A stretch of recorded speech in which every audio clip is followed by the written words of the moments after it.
What's up, Taiwan? Good evening. I'm Ethan Liu with 10 minutes of news from here in Taiwan and around the world. Taiwan's military is carrying out exercises in the south of the country. On Thursday morning, Apache attacked helicopters and helicopters that can carry troops and supplies took to the skies. The simulated air-to-air shooting at the Jiupo military base in Pingtung County. Anti-submarine helicopters also took part in drills offshore. Next week, the base will host live ammunition exercises when various missiles are expected to be launched. These are part of annual tests of Taiwan-made weapon systems. Taiwan and the Philippines got into an argument over live-fire drills in the South China Sea this week. Taiwan administers Taipei Island, 1,600 kilometers of its south coast, but Manila also claims the territory and called the drills illegal activity that raised tensions in the region. Taipei says that Taipei Island is part of the country's territory and it has the right to conduct routine exercises there and in the surrounding waters. To learn more about the dispute, our reporter Bing Wang spoke with Evans Chen, a research fellow at the Institute for National Defense and Security Research. Can you talk about the history of disputes between Taiwan and the Philippines on Taipei Island? Taiwan, or the ROC government, took over the island after the end of World War II in 1945. Since then, it has been the territories of Taiwan or Republic of China. Until recently, I think that's about 2009, the Philippines tried to argue that actually Taipei is also territory of the Philippines. At that time, President Chen Shui-bian went to visit Taipei, and it was the first time for the ROC presidents to visit the island. And 1 year after, that's 2009, the Philippines argued that that visit was illegal, and the Philippines proclaims Taipei was the territory of the Philippines. Taipei is being claimed by a lot of different countries: China, Vietnam, Philippines. How did Taiwan come to administer the island? Taiwan has previously has its military on the island, and until 2010, I think Taiwan has its Coast Guard personnel on the islands, and definitely Taiwan also put some infrastructure and living support to people on the island.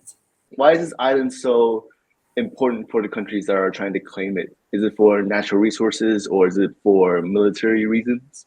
I think the island is both military and the natural resources, and perhaps also political reason for countries surrounding Taipei Island or in the South China Sea area to argue that the Taipei is their territory. Well, geographically, you can see Taipei is in the middle of the South China Sea. So it goes without saying that, strategically and geopolitically, Taipei is very, very important to the countries.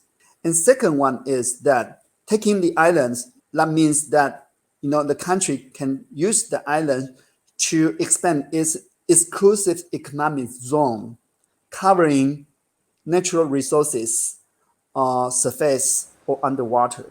And definitely politically, that's kind of very strong signal or symbolic for the countries to show its territory stretching outside in, kind of big area of the South China Sea. China is claiming that 2 more batches of grouper fish imported from Taiwan contained banned chemicals. Beijing has banned all imports of the fish from Taiwan since June 13th over alleged banned substances. Taiwan has denounced those claims and says it is unacceptable for China to make accusations without scientific evidence. 我们在第一时间把科学根据透过两岸的动植物检疫平台给他们的海关总署。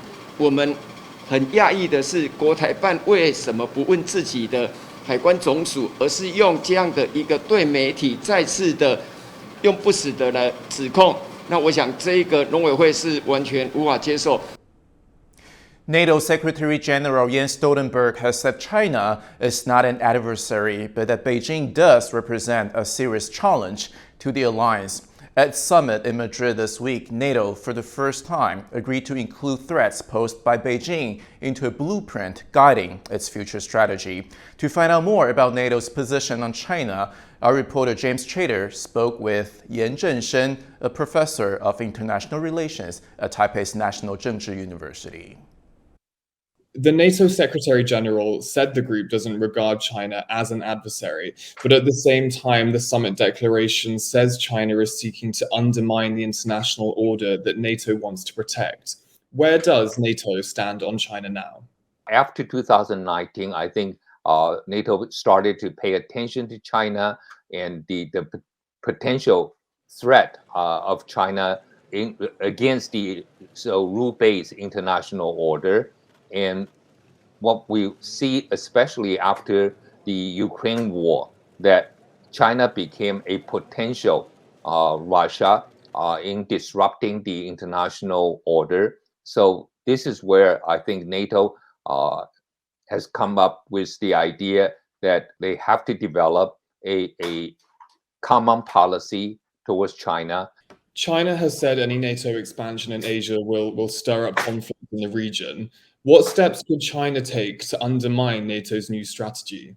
I think the most important thing is China has to convince NATO, United States, or the international community that China will not stand on the side of Russia, because that was part of the aggression.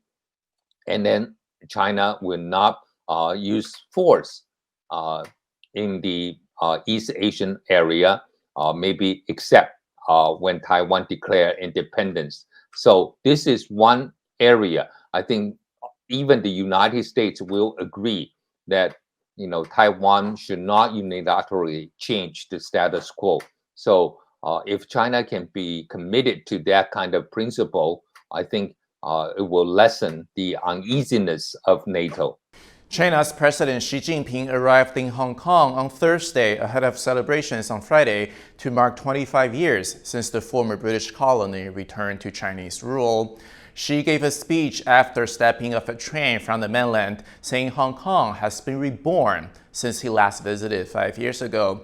The Chinese leader is expected to spend 2 days in the city, but will stay overnight across the border in Shenzhen. Preparations for the visit have been marked by high levels of security and secrecy. Streets around the convention and exhibition center, where the handover ceremony was held in 1997, have all been blocked off. Around 13 journalists from local and international news outlets have been banned from covering the visit on national security grounds. Xi is expected to swear in Hong Kong's former security chief Zhang Li as the territory's new leader. The premier badminton event in Taiwan's capital is getting a name change from the Chinese Taipei Open to the Taipei Open. 大家好，我是周天成。Hello， 大家好，我是戴姬。 Taiwanese stars, including current world number 2 Dai Ziying, Zhou Tianchen, and Olympic gold medal winning doubles Wang Xiling and Li Yang, will be among the over 300 athletes competing when the renamed competition begins on July 19th. It will be the first time it's being held since the start of the COVID-19 pandemic. The capital's Deputy Mayor Vivian Huang says she hopes the rebranded event will make it more connected to the people of Taipei. Thank you for watching What's Up Taiwan. Remember to download the TaiwanPlus app for more stories from Taiwan and around the world. Finally, today we leave you with images of a century-old tunnel on the Canadian side of Niagara Falls. The tunnel is set to open to the public in July and will give visitors never-before-seen views of the falls. I'm Ethan Liu. Take care, and I'll see you next time.